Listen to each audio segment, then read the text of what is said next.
ಇನ್ನು ರಾಜ್ಯಸಭೆಯಲ್ಲೂ ವಿಪಕ್ಷ ಪ್ರತಿಭಟನೆ ನಡೆಸ್ತಾ ಇದೆ. ಕಲಾಪ ಮುಂದೂಡಿಕೆ ಮಾಡಲಾಗಿದೆ. ಮಧ್ಯಾಹ್ನ 12 ಗಂಟೆವರೆಗೆ ಕಲಾಪವನ್ನು ಮುಂದೂಡಿಕೆ ಮಾಡಲಾಗಿದೆ. ರಾಜ್ಯಸಭೆಯಲ್ಲೂ ಕೂಡ ಲಾಠಿ ಚಾರ್ಜ್ ಬಗ್ಗೆ ಪ್ರಸ್ತಾಪಿಸಿದ ಮಲ್ಲಿಕಾರ್ಜುನ ಖರ್ಗೆ ವಿದ್ಯಾರ್ಥಿಗಳ ಮೇಲೆ ಆದಂತ ಲಾಠಿ ಚಾರ್ಜ್ ಅನ್ನು ಪ್ರಸ್ತಾಪಿಸಿದ್ದಾರೆ. ಮಲ್ಲಿಕಾರ್ಜುನ ಖರ್ಗೆ ಈ ವಿಚಾರ ಪ್ರಸ್ತಾಪ ಮಾಡ್ತಾ ಇದ್ದಂತೆ ತೀವ್ರ ಗದ್ದಲ ಉಂಟಾಯಿತು. ಗಲಾಟೆ ಹಿನ್ನೆಲೆ ರಾಜ್ಯಸಭಾ ಕಲಾಪವನ್ನು ಕೂಡ ಮುಂದೂಡಿಕೆ ಮಾಡಲಾಗಿದೆ. ರಾಜ್ಯಸಭೆಯಲ್ಲೂ ಕೂಡ ವಿಪಕ್ಷ ಪ್ರತಿಭಟನೆಯನ್ನ ಮಾಡೋದಕ್ಕೆ ಮುಂದಾಗುತ್ತೆ. ಅದರಿಂದಾಗಿ 12 ಗಂಟೆವರೆಗೆ ಕಲಾಪವನ್ನ ಮುಂದೂಡಿ ಆದೇಶವನ್ನ ಹೊರಡಿಸಲಾಗಿರುವಂಥದ್ದು. ಸಭಾಪತಿಗಳು ಸದ್ಯಕ್ಕೆ 12 ಗಂಟೆವರೆಗೂ ಕಲಾಪವನ್ನ ಮುಂದೂಡಿ ಆದೇಶವನ್ನ ಹೊರಡಿಸಿದ್ದಾರೆ. ಇನ್ನು ವಿಪಕ್ಷ ನಾಯಕ ಮಲ್ಲಿಕಾರ್ಜುನ ಖರ್ಗೆ ಈ ವಿಚಾರವನ್ನ ಪ್ರಸ್ತಾಪ ಮಾಡ್ತಾರೆ. ಅವರು ವಿಚಾರ ಪ್ರಸ್ತಾಪ ಮಾಡ್ತಾ ಇದ್ದ ಹಾಗೇನೆ ಅಲ್ಲಿ ಗದ್ದಲ ಉಂಟಾಗುತ್ತೆ.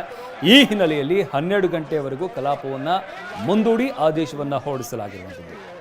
ಒಂದು ಕಡೆ ಲೋಕಸಭೆಯಲ್ಲೂ ಕೂಡ ಗಮನಿಸ್ತಾ ಇದ್ವಿ, ಅಲ್ಲೂ ಕೂಡ ವಿಪಕ್ಷ ನಾಯಕರುಗಳು ಇದೇ ವಿಚಾರವನ್ನು ಮುಂದಿಟ್ಟು ಇದಕ್ಕೆ ಚರ್ಚೆ ಮಾಡೋದಕ್ಕೆ ಅವಕಾಶವನ್ನು ಮಾಡಿಕೊಡ್ಬೇಕು ಅಂತ ಕೇಳ್ತಾರೆ. ಆದರೆ ಅವಕಾಶ ಕೊಡ್ತೀವಿ, ಸದ್ಯಕ್ಕೆ ಪ್ರಶ್ನೋತ್ತರಗಳಾಗಲಿ ಅನ್ನೋದನ್ನು ಸಭಾಪತಿಗಳು ಹೇಳ್ತಾರೆ. ಆದರೆ ಬೇಡ, ನಮಗೆ ಈಗಲೇ ಅವಕಾಶ ಬೇಕು, ಈಗಲೇ ಆ ಒಂದು ವಿಚಾರ ಪ್ರಸ್ತಾಪ ಆಗಬೇಕು, ಅದರ ಬಗ್ಗೆ ಚರ್ಚೆ ಆಗಬೇಕು ಅಂತ ಪಟ್ಟು ಹಿಡಿತಾರೆ.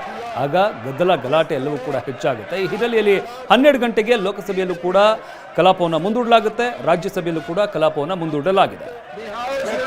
हमने ये सवाल उठाया है कि सोमवार को छात्रों के खिलाफ जिस तरह लाठीचार्ज और हिंसा की गई है, उससे मेरा मन लाठीचार्ज अत्यंत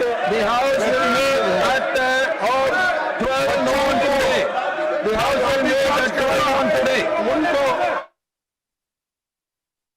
हमने ये सवाल ಎರಡೂ ಕಡೆ ಕಲಾಪವನ್ನು ಮುಂದೂಡಿ ಆದೇಶವನ್ನು ಹೊರಡಿಸಲಾಗಿರುವಂಥದ್ದು. ಏಕೆಂದರೆ ವಿಪಕ್ಷಗಳು ಪಟ್ಟು ಹಿಡಿದಿರುವಂಥದ್ದು. ಒಂದು ಕಡೆ ಧರ್ಮೇಂದ್ರ ಪ್ರಧಾನ್ ರಾಜೀನಾಮೆ ಕೊಡಬೇಕು, ಜೊತೆಗೆ ಹೊರಗಡೆ ಆಗ್ತಾ ಇರುವಂತಹ ಬೆಳವಣಿಗೆಗಳೇನಿದೆ ಅದು ತೀವ್ರ ಸ್ವರೂಪವನ್ನು ಪಡ್ಕೊಳ್ತಾ ಇದೆ. ವಿದ್ಯಾರ್ಥಿಗಳ ಪ್ರತಿಭಟನೆ ತೀವ್ರ ಸ್ವರೂಪವನ್ನು ಪಡ್ಕೊಂಡಿದೆ. ವಿದ್ಯಾರ್ಥಿಗಳ ಮೇಲೆ ಲಾಠಿ ಚಾರ್ಜ್ ಆಗ್ತಾ ಇದೆ.